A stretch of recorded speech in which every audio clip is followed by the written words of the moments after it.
Hello everyone, FPL Raptor here and welcome back to another video on my YouTube channel. In today's video we have my Game Week 16 deadline decisions where I'll go through your final questions and dilemmas ahead of the upcoming deadline, and I'll also go through my final team as well and talk about the final transfer that I'm going to make. If you do enjoy today's video, please do smash that like button, and if you're new around here, make sure to subscribe as well. But without further ado, let's jump into it.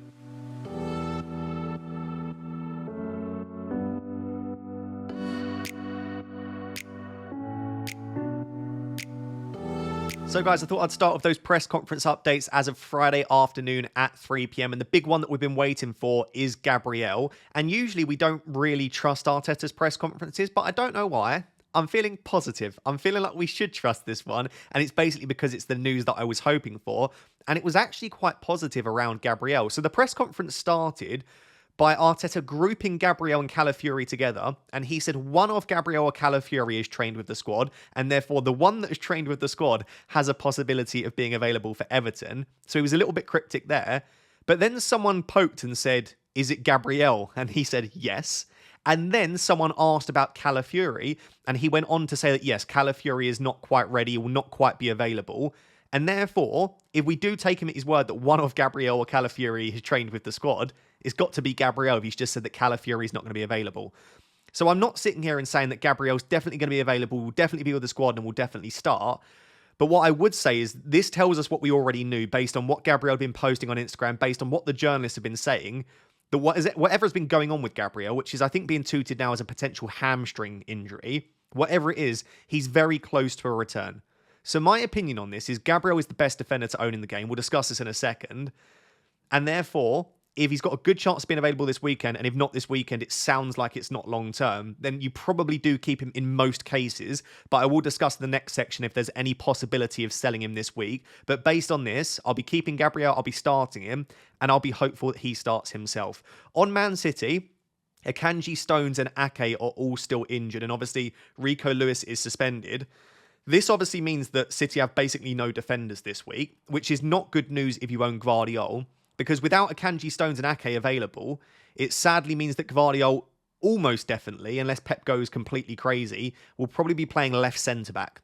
If Akanji or Ake were available, then yeah, maybe pushes Gvardiol into that more advanced role, but this probably sounds like he'll be the one that's having to play centre-back, because I think it's just Diaz and Gvardiol now, unless he plays like Simpson, Pusi, and then plays potentially Gvardiol at left-back. But I think in a game like this, what we might see is Gvardiol at centre-back, and then he might invert someone like Nunes or Bernardo Silva into the midfield. A lot of hypothesising, but City are not in a particularly good place anyway. So if you wanted to sell Gvardiol, he's definitely going to start because obviously they need him, but he might not be in such an advanced role. But you never know what Pep might cook up. And then Kovacic and Foden are both available as well if you had either of them for some reason. But yeah, City are not in a particularly good place in terms of performances, but also in terms of injuries. Very interestingly, on Bournemouth, Senesi is out for 3 to 4 months according to Iraola after undergoing surgery. We have that new, and we're going to discuss cheap defenders later, 4.3 million defender. I'm going to butcher his name, something like Hausen. Let me know down below if I've completely ruined that. But he's 4.3 million. He obviously scored recently. Really good underlying data in the limited minutes he's had. Sounds like he's a bit of a monster in the air. And he's only 4.3 million, playing for a very good Bournemouth team. So there is a good chance that he becomes the value pick in defence. I've got my eye on him myself. But yeah, with Senesi out for 3 to 4 months, it sounds like he's going to be the one that steps up. On Newcastle, Wilson has been confirmed by Eddie Howe out for 2 months with a hamstring injury. Wilson can't stay fit anyway, but the fact that he's out for 2 months, Isak was already nailed, but now there is literally no backup. Like, Gordon's the only backup, but it seems like at the moment, not to put you off Gordon, I think he's fantastic, but it seems like Gordon is struggling more in terms of fatigue and minutes than Isak is. So this just further confirms that Isak is absolutely nailed on, and Pope is seeing a specialist today about a knee issue. So it sounds like he probably won't be available. I don't think that massively hurts the Newcastle defence as much as it would have in previous seasons. I don't think Nick Pope has been performing to the highest standard. Dubravka is a perfectly good backup, but this obviously, I guess, generally will make them slightly weaker not having their first choice goalkeeper. Let's see if we get an update there. But it wouldn't put me off buying someone like a Lewis Hall. And oh, by the way, Botman is very near a return. I don't think it will be very soon that it will come straight back into the 11. But with Botman coming back, I suppose that could eat into Lewis Hall's minutes if it pushes someone like Dan Burn into left back. If it's something like Botman, Fabian Schär, and Dan Burn, as we've seen before in the past. So yeah, a few people potentially returning for Newcastle.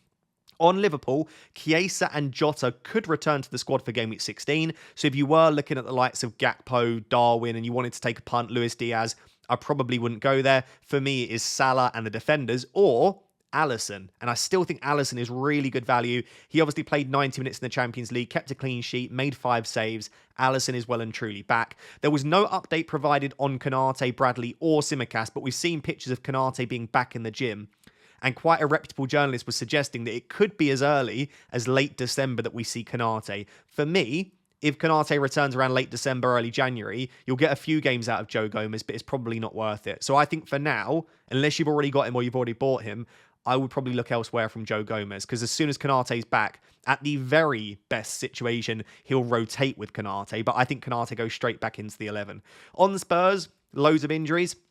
So they've got Van de Ven, Romero, and Davies out in terms of their centre-backs. So it's probably going to be Dragishin and Archie Gray or something like that, probably. Not only have they got all of their attacking injuries as well, but Bentancur and Basuma are both suspended, so they don't have a proper 6 either. It's probably going to have to be like Sarr as the 6. So they're in a bit of a state at the moment. Yes, they've got Southampton, but this doesn't look fantastic in terms of the players that they have available to them. Then there is some injuries that might affect who we think about captaining this week. So Leicester are going to be without both first-choice defensive midfielders and potentially Harry Winks. So Ndidi and Samare are both. So Ndidi's out with a small injury. Samare is banned for Game Week 16, and Winks is doubtful. Their central defensive mid-pairing might be something like Skip and Chowdhury, which makes the Newcastle assets so much more appealing, because that midfield is surely just going to get run through when they're missing both of their starting CDMs in Ndidi and Samare. So that's a big loss for them. On Fulham, though, are missing both of their first-choice centre-backs. So Bassi is out with a suspension. Anderson is out with his injury that is still ongoing. Positive news for Anderson, if you were looking to buy him or if you already own him, apparently he's very close to a return, but Marco Silva said definitely not available for Game Week 16. But there, immediately, Leicester City missing both of their defensive midfielders, Fulham missing both of their centre-backs. The likes of Isak, who we'll discuss later, and Salah could both be really nice captaincy options. And then on Aston Villa, I didn't actually realise this, but apparently Ollie Watkins picked up a small injury midweek. On Watkins, he said yesterday he was recovering. So basically, the longer quote is yesterday he was having a recovery day anyway. And the plan is to train this afternoon on Friday. So it sounds like Watkins is going to have a go at training. Do they need to risk him, though? Duran is clearly playing very well. He's clearly an absolutely fine deputy. I wouldn't be surprised if they just don't risk Ollie Watkins if there are any doubts, and they just give Duran a start here. I think Watkins to Isak is a perfectly viable transfer. So I would be very tempted to have made this anyway, but with the doubts around Watkins' fitness, if you've got the free transfer to make, Watkins to Isak just feels like a massive upgrade, and it will give you a little bit of money in the bank if you need to make transfers elsewhere. So I think those are the major updates. Anything else we'll discuss on tomorrow's deadline stream. But Gabriel, the update was fairly positive, so let's now discuss in a bit more detail what you should maybe consider doing with him. So I got a lot of questions today around Gabriel, even before and now after the update from Arteta. Like, what do we do with Gabriel? And as I said, if I'm going to simplify it, for the most part, in pretty much every situation, I would be holding Gabriel now, because it sounds like, if we trust Arteta, which maybe we shouldn't, there's a good chance of him being available for Everton, and if not Everton, he's there for Palace. And I still think Gabriel is the best defender in the game. He's got the most goal threat on a consistent basis. He's playing for a top 2 defence in the league. And he's absolutely nailed on when he's fit and available. So there's so much to like about Gabriel. And if you compare him to a Trent, he's actually cheap. Like, he's cheaper than Van Dijk as well. He's not that expensive. So for me, Gabriel is absolutely top. And I would want confirmation Gabriel was out long-term to consider selling him. I know a lot of people are looking at their team this week. No Liverpool defender, a doubt in Gabriel. And he is still a doubt because he's flagged and because he's coming back from injury. And they're thinking, I've got no easy route to Trent. I want a Liverpool defender. Gabriel's a doubt. I've not got great backup on the bench. Maybe you've got like Mikalenko and Greaves. Do you just transfer Gabriel to Trent for free this week? I think long-term, you are going to want an Arsenal and a Liverpool defender. I know that's not ideal, but I know that completely. Like, I've tried messing around funds, and I'm aware how much easier it would be to only have one. But I think you're looking at the 2 best defences by some distance in the league this season. And with the likes of Gabriel, Trent, Van Dijk, they also carry some attacking threat too. So I don't think it makes a lot of sense to do Gabriel to Trent, considering you're going to want to own Gabriel or an Arsenal defender long term. If you've already got a Saliba or a Raya, it's slightly more tempting because you are still covering the Arsenal defence. I'm going to try not to sit on the fence, though, and say no, I wouldn't sell Gabriel for Trent, because I think if you're looking at value and just what they offer, I still think Gabriel is a better asset than Trent. And if I also look at the next 2 fixtures, I prefer the next 2 fixtures for Gabriel. Obviously, if he misses one of them, then you've probably made the wrong decision there. But Everton and Palace for Gabriel versus Fulham and Spurs for Trent, I think the next 2 are actually better. And even arguably, potentially Game Week 18 might be slightly better for Gabriel. So, yeah, for me, I probably wouldn't make this move. The more applicable question, though, is if Gabriel doesn't feature, I will only have 2 playing defenders. I think a lot of people are in this position where you've got maybe 1 injured defender, you've got someone like Greaves on the bench, and you're thinking, if Gabriel misses out here, I'm probably playing with 10 players. Is it worth a transfer to give me bench cover? I would say it's probably not worth a transfer just to give you bench cover for this 1 week.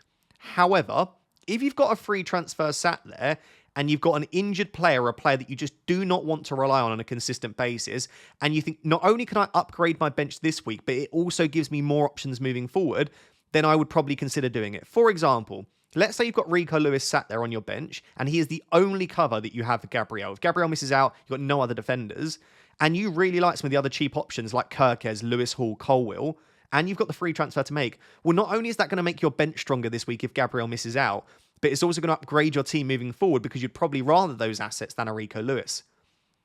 So I guess what I'm saying is, yes, if you're in a situation where you've got a free transfer and you can upgrade your bench and improve your defense moving forward, I would probably do it. This is where I am leaning at the moment.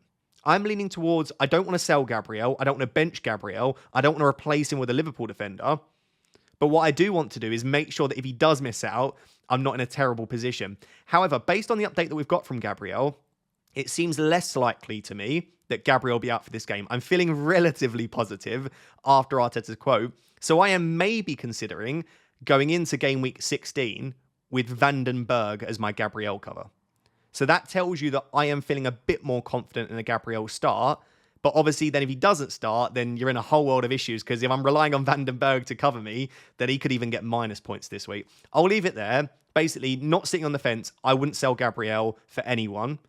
Only if you're in a horrible position, you desperately want a Liverpool defender, and that is your only route to do it in the upcoming game weeks. I still wouldn't want to do it. But yes, I would probably look at improving your bench and improving your squad depth in defence. Because like I said, that's not only going to help you this week, but it will help you for future weeks as well. So guys, I'm delighted to say that this video has been sponsored by Manchester United and their new fantasy football game at Fantasy United. And if you've not seen recently, they launched their new head-to-head format, which allows you to go up against your friends in a round-robin format to see who knows Manchester United best. And I'm delighted to say that I've created some head-to-head leagues as well, which I will link down below. Just basically click on the first one. If it's full, click on the next one, and hopefully there will be a space for you. And not only will you get to go head-to-head with me, but you'll also be able to claim a free pack as well. So like I said, check out those links down below. It's very, very exciting. And they will start with the Man City versus Manchester United game. So you've got a short time now before that game to enter. And like I said, go head to head with me. And this is the team that I'm currently rocking for that. I might change it, of course. But I've got Onana for the saves, De Ligt for hopefully a bullet header, Mainu to boss the midfield. And then my rare and ultra rare who get double and triple, I've got Fernandes and Ahmad because they have been performing so incredibly well under Amorim. But what I thought I would do is just show you, if I click on the sort of head-to-head tab, and then I go on to one of my leagues, which is currently the United Discord one. This has been running for a couple of weeks now, just to give you a bit of an idea. So it's not just Premier League games, it's all Manchester United games. So in the Forest game, I actually drew. I scored 52 points, which was equal with Mr. Roo. So we both picked up a point there. And then in the game, which I'm recording this actually after the Europa League game, I had a bit of a stinker with 33, but Sam only picked up 19. And this is the beauty of head-to-head, is that you don't necessarily need to perform particularly well. You just need to beat the person you're going up against. So yeah, like I said, this is the team. Feel free to check it out. I love Fantasy United because it's fantasy football, but you get to pick only Manchester United players, which is a dream, really. Yeah, check it out. And like I said, please enter the head-to-heads to get that free pack to go up against me. There should be enough leagues down below for you all to join. If it's full, just click the next one. And hopefully I'll go head-to-head against you very, very soon. So a question that I've got a lot this week, and I think it is worth discussing, is should you sell Matheus Cunha for Alexander Isak, which on the face of it sounds like a bit of a silly question. But when you discuss it in a bit more detail, I think the question becomes slightly less silly, and I will discuss why. But I would love to know down below what you think about this. It seems to be dividing opinions. Some people are like, yep, I love it. And some people are very strongly against it, almost saying that it shows that you're a bad manager. I've seen some people suggest. So it's very much dividing opinions. I'm probably somewhere in the middle. I'm not very much for it or against it. But let's discuss the pros and cons. Firstly, in terms of the fixtures, they are virtually identical for the pair. I mean, it's crazy how close they are, right? They both play Ipswich and Leicester in the next two, with both of them having one home game and one away game. So over the next two, they arguably have two of the best fixtures you could possibly hope for. And then for the three games after that, they both play against Manchester United and they both play against Spurs away. And then the remaining fixture is a fixture that you would say isn't easy and it isn't difficult. So Newcastle have Villa at home and Wolves have Forest at home. So yeah, fixtures-wise, I truly don't think there's a lot to separate them. Where it becomes a bit of a tricky question here is Alexander Isak is just a better FPL asset. Like in every regard for me, there are very few things that I prefer about Matheus Cunha as an asset, other than he's probably got a better fitness record. He's 1.5 million cheaper, which by the way is the big thing you need to think about. And he is a little bit more creative, right? He's on corners, Alexander Isak isn't. Takes the odd free kick as well. And just from open play, I feel like he's more likely to get you an assist. So those are the things I prefer about Cunha. What do I prefer about Isak? His goal threat is, almost double that of Matheus Cunha. I don't even think that's just an XG thing. Like if you watch the games, Isak is just a significantly greater goal threat than Cunha. I feel like Isak's playing for a better attack. Newcastle are just a significantly better attack. They're a better team as well. And I think when you've got a better attack, they're more likely to win the penalty. So I know Cunha and Isak are both on pens, and both could get pens. And Cunha probably should have had 2 penalties the other night. But I feel like Newcastle are more likely to win pens for Isak. When I watch the games, it feels like Matheus Cunha is the one driving Wolves, and he's the one that's creating everything, and the spark and the driving force for them to win games. For Newcastle, it feels like they are trying to feed Isak. It feels like he is the target. He's the one that they desperately want to feed the ball to. They are just thinking, get the ball to Isak and he will score. So it feels like Newcastle were set up to feed Isak. It feels like Wolves are just like, Cunha, please save us. And that's not an awful thing, right? Because it means that Cunha is so talismanic. He's going to be the one that is involved in the goals. But if you are to watch Newcastle and watch Wolves, you would just prefer to own Alexander Isak. And that is backed up by the numbers, as I said. More big chance involvement, almost double the XG. So I do just think, like, if you were to tell me, or ask me, I should say, who scores more points over the next two, Cunha or Isak? I think most people would agree Isak. And you would probably say you think it would be by more than 4 points. Where it becomes tricky is how unpredictable FPL is. Because yes, I think Isak is a better asset. I would rather own him. But Cunha is still a 90-minute man on penalties, corners, and free kicks, is the talisman of his team, and going up against Ipswich at home and Leicester away in the next two. I don't think you can, in your right mind, not sell him, but you can't in your right mind sell Cunha and then complain that you got unlucky. And I think that's the key thing here. If you're going to sell Cunha for Isak and then say, oh, I'm really unlucky that Cunha has outscored Isak, that's not the thing here. Because it's very, very obvious that could happen with the two fixtures that he's got coming up, considering he's on, again, penalties and set pieces. So you have to sell it knowing the risk. I would class this, and some people disagree, as a luxury transfer. And what I mean by that is you surely have much bigger issues in your team right now, most people, than Matheus Cunha against Ipswich and Leicester in the next two. So I probably wouldn't make this move unless I was in a situation where I didn't need the money, because again, 1.5 million is the difference between like Rico Lewis and Virgil van Dijk almost. Like that is a big amount of money at the moment. So if I was in a position where I didn't need the money, didn't have plans for the money, and had 3+ free transfers and no other moves that I desperately needed to make this week, then I would be tempted. But I would make the transfer knowing full well that I would not sit there after the two games if it backfired and think I'm very unlucky here, because you are just taking a massive risk, like I said, selling a talismanic penalty taker before those two fixtures. I feel like I've probably not helped you here. I don't think it's as simple. I think anyone that sits there and says this is a terrible move, I don't believe that. You can't sit here and tell me buying Isak is a terrible move, even if it means selling Cunha. But I equally don't understand people that like, obviously you sell Cunha. Wolves are terrible. Isak's brilliant. I mean, Cunha's one of the top scoring forwards this season, even when Wolves weren't playing very well. And he's about to go into the 2 fixtures that you bought him for. And this is the thing. People bought Cunha 3 weeks ago for this spell of fixtures, but mainly for 16 and 17. You purchased him for this very period of time. So I would probably lean towards saying I would not make this move. I would probably just hope that Isak doesn't perform at the standard that he can. Hope that you get a corner and a penalty from Cunha and that you get a couple of lucky returns in there, as well as something from open play, and maybe find another route to Isak moving forward. Again, the 1.5 million is the big swinging point. If they were the same price, it becomes a lot easier. But with that 1.5, you can move to a Trent or a Van Dijk probably in defence, which might be a better combination over the coming game weeks. Cunha and a Trent versus Isak and like a Rico Lewis, for example. There's a lot to think about there. Let me know down below if you're tempted to make this move. I am in a very fortunate position that I own the pair of them, but I'm definitely more optimistic about Isak than I am about Cunha. So guys, we've got to discuss captaincy for Game Week 16 as I think it's a really big decision. And whilst there are various standout options, I don't think there's a singular standout option in that they are just very obviously the best captaincy option. So let's discuss it. As always, captaincy is incredibly difficult to predict, right? Last week, I think Palmer and Saka were very, very even options. I just about favoured Palmer. He gets, I wouldn't say a lucky assist because he did so well to create that chance, but it was a deflected shot was the assist, and then he got 2 penalties, right?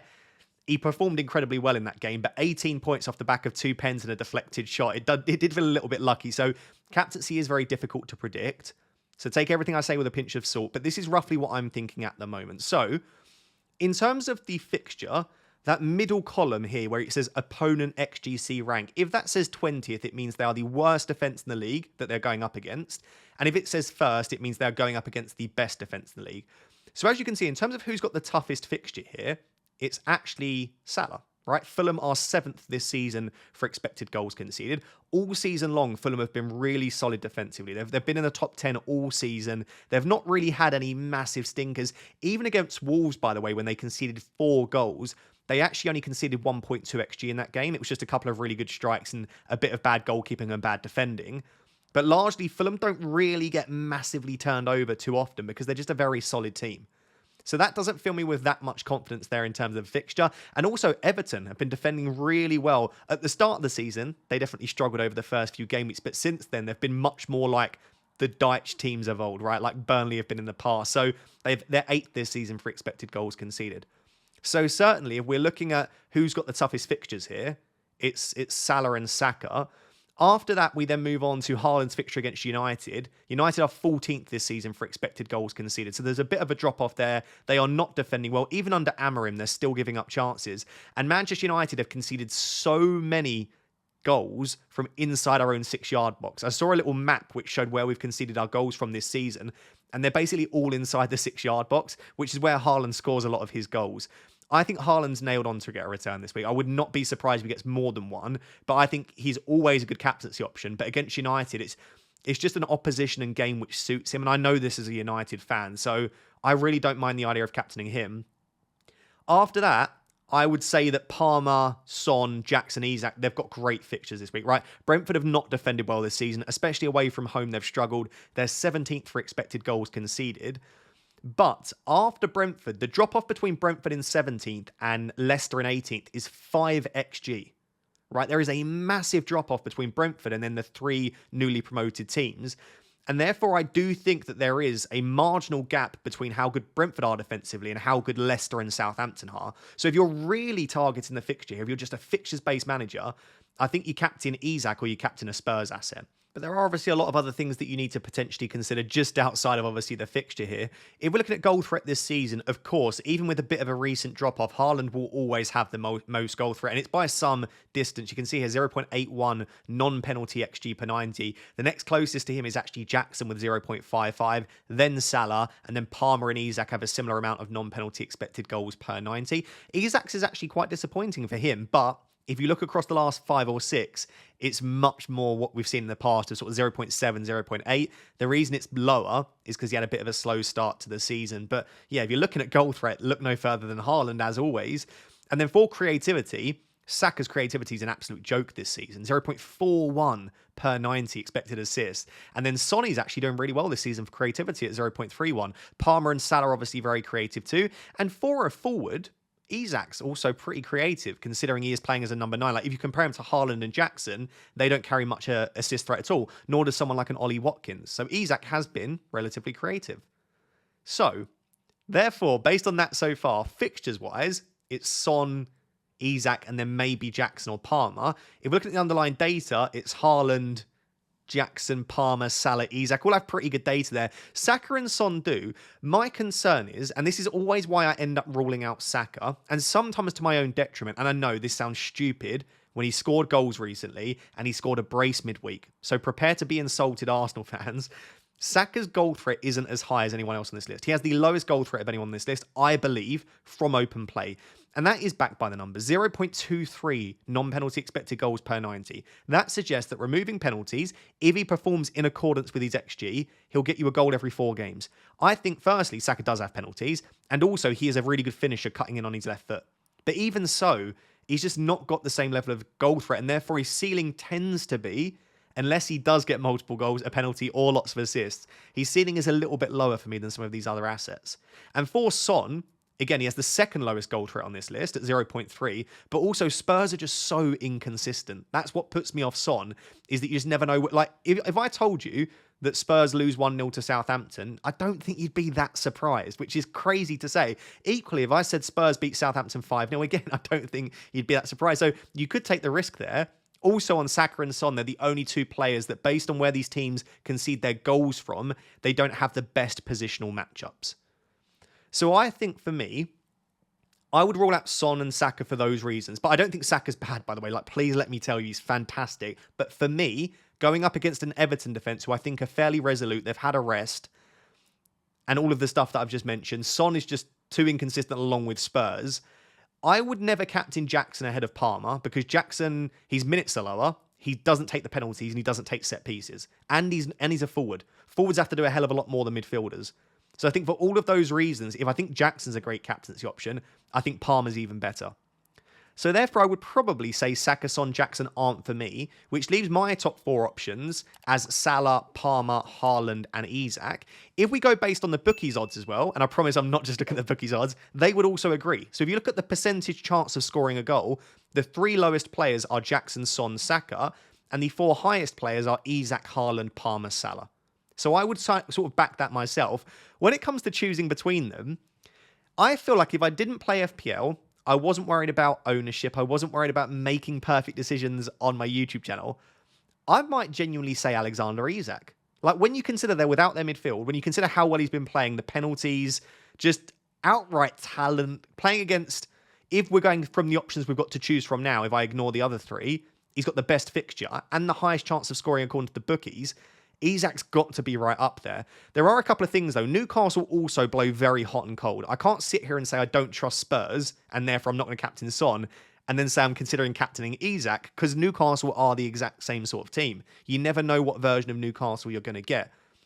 And he's a forward. And like I said, I always prefer to captain midfielders. Extra point for a goal, extra point for a clean sheet. If they get a clean sheet and a hat-trick, that's an extra 4 points in comparison to a forward scoring a hat-trick, right? It's 21 points versus 17. So I do always prefer to captain a midfielder. So that's where I'm looking at the moment, which is probably why, and this is, I mean, I've spent almost 5 minutes there, I think, it maybe even more than that, going through all the options, and I'm just going to come to the conclusion that I think it's probably Salah or Palmer for me, which is the case for a lot of people. It then comes down to, like, what is most important to you from a captaincy option? Because let me tell you why they're equal. Goal threat-wise, there's barely anything to separate them. Assist threat-wise, there's barely anything to separate them, right? They are very similar on underlying data.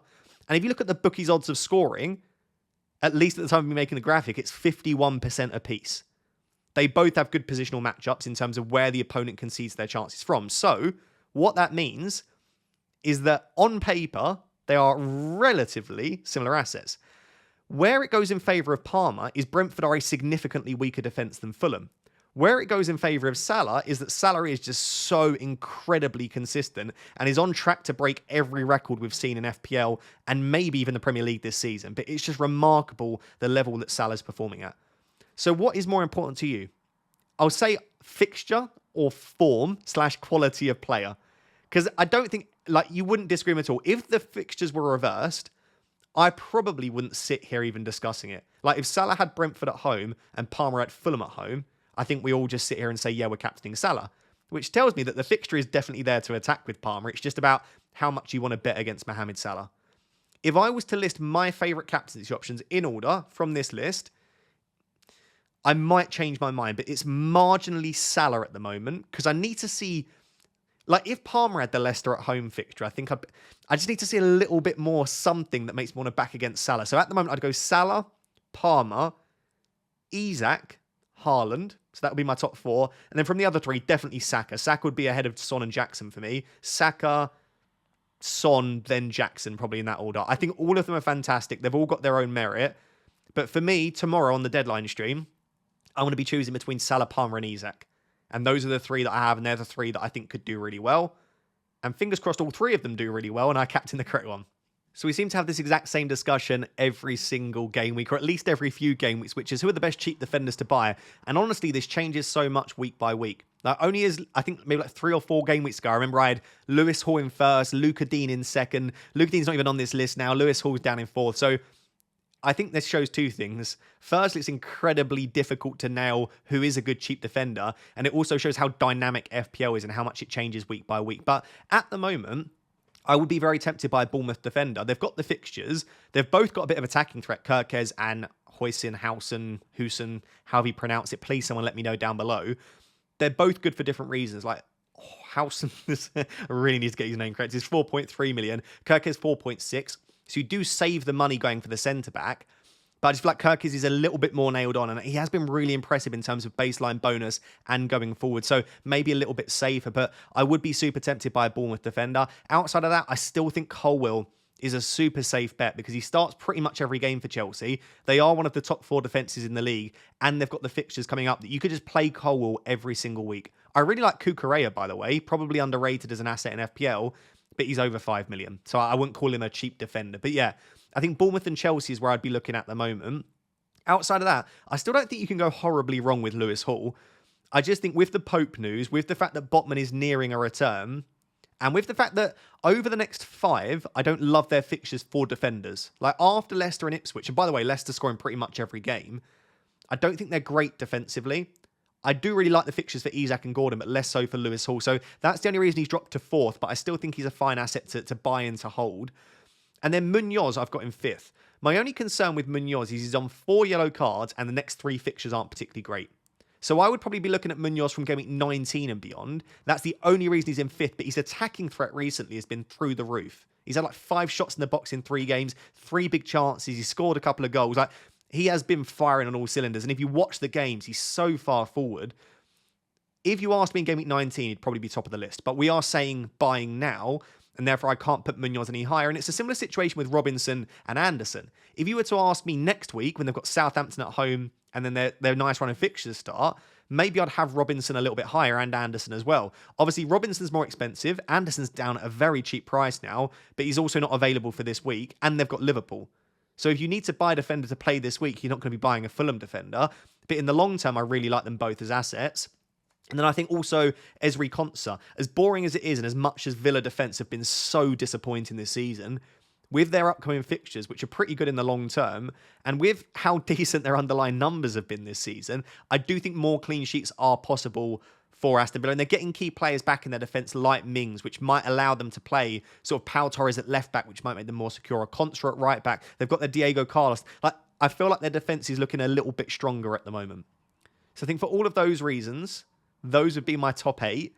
If I were to go out and buy a cheap defender this week, which by the way I might do, and we'll discuss when we move on to my team, I think it would be a Bournemouth defender. And I'd be very tempted at 4.3 to go for we'll call him the new centre-back, just due to that cheap price. But I guess if you've got loads of money in the bank, maybe go safer with Kirkes. Let me know down below in the comments if you're buying a cheap defender, who are you going for this week? So guys, as things stand, this is how the team looks with 2 free I can't do 2 with my fingers. I had 2 free transfers and 3.6 million in the bank. So I already made an early transfer this week to sell in Burmo to Enzo to catch the price rise on Enzo and to prepare me for a Liverpool defender. But right now, it's Sanchez in goal, a backline of Davis, Aitnuri and Gabriel. a midfield four of Enzo, Saka, Salah, and Palmer, and then a front line of Isak, Cunha, and João Pedro. So honestly, I'm really happy with the team. I wouldn't have any issues just playing it as is, but I've obviously freed up that money by selling Mbeumo to allow me to bring in Trent Alexander-Arnold, who is who I'm going to buy. But I need to decide who I want to sell. Now, the obvious player to sell, a lot of people might say, is Rico Lewis, right? He's suspended, he's the most expensive, just bin him off. And I could still do that. I just think his utility is going to be higher for me than the other players that I could sell. Like coming up, this run here of Everton, Leicester, West Ham, Brentford, Ipswich, a couple of these are the early kickoff games as well. So there is a chance that we get early news around whether he starts, and then I can make a decision. So it might not just be like a shot in the dark as to whether he actually plays. With Aït-Nouri, I'm obviously keeping him because he's got a home fixture this week, and if he plays next week, it's against Leicester. Gabriel, I'm obviously going to keep. So the other two options is selling Davis or Vandenberg. I want to ideally sell Leif Davis rather than Vandenberg because it frees up more funds and money in the bank, right? If I sell Davis rather than Vandenberg, it gives me 0.5 more in the bank. And we know that with the assistant manager chip coming, we're going to need more money to free up to be able to activate that chip. So I think for all of the reasons and future moves and things that I'm thinking about right now, I think it makes more sense to sell Leif Davis. The issue is, let's say Davis becomes Trent here, you'll know that if Gabriel misses out, I'm going to get Vandenberg off the bench. Whereas if I sell Vandenberg and bench Davis, obviously if Gabriel misses out there, then I get Leif Davis against Wolves. Now, does Leif Davis necessarily do anything? No, right? He might actually be outscored by Sepp Vandenberg. You don't know. And I think for the sake of 1 week, like Gabriel might miss out and I might get Vandenberg, which is pretty rubbish, but I would almost rather sacrifice a little bit of points this week, but save the 0.5 in the bank. I feel like that will help me more moving forward. The only other possible option is selling Davis for Trent and then selling Vandenberg for Huysen, he's 4.3 million. So it sort of is a bit of both, right? It gives me a bit more money in the bank. It allows me to upgrade the Vandenberg spot, but also sell Leif Davis, and then it gives me a decent first sub. So it would look something like this, right? So this is the team, like I said, 3.6 in the bank. So Davis would become Trent. Oh, no, didn't mean to click that. Davis would become Trent Alexander-Arnold. And then Vandenberg would become our new favourite centre-back, who we are going to learn his name very soon. And that would give me 0.8 million in the bank, which is enough for some of the future moves that I want to make. The alternative, by the way, is keep Vandenberg and actually sell Lewis.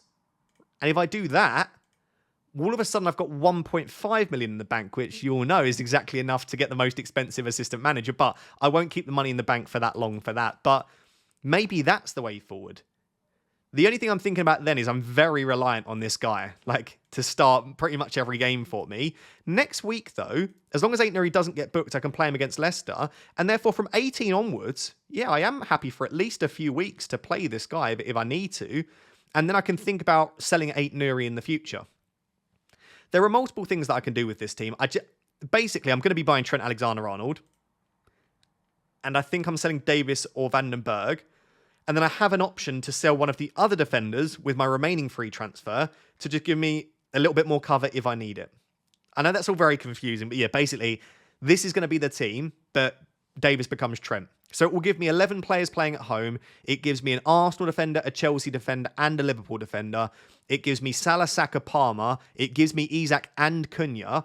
I think the team looks absolutely banging for Game Week 16. I'm super happy with it, which probably means it will be a red arrow, knowing the way that FPL works. But yeah, let me know down below if you sort of followed that logic. Who would you sell for Trent? Would you try and make sure you had bench cover for Gabriel? Or do you think I should just risk it, not use the extra transfer, carry it through to next week? And if Vandenberg has to come on, well, then Vandenberg has to come on. I guess it makes it even worse that I've got double Chelsea attack, because it sort of feels like I'm really backing Vandenberg to concede multiple goals. I'll leave it there. Let me know what you think of my team, and let me know what your plans are as well. So guys, there you have it. That is my Game Week 16 deadline decisions. Thank you very much for watching. And as I said at the start of the video, make sure to check out Fantasy United as well. It'll be linked down below and you can join one of my head-to-head leagues. Until next time, which will be the deadline stream tomorrow. Thank you very much for watching. Bye-bye.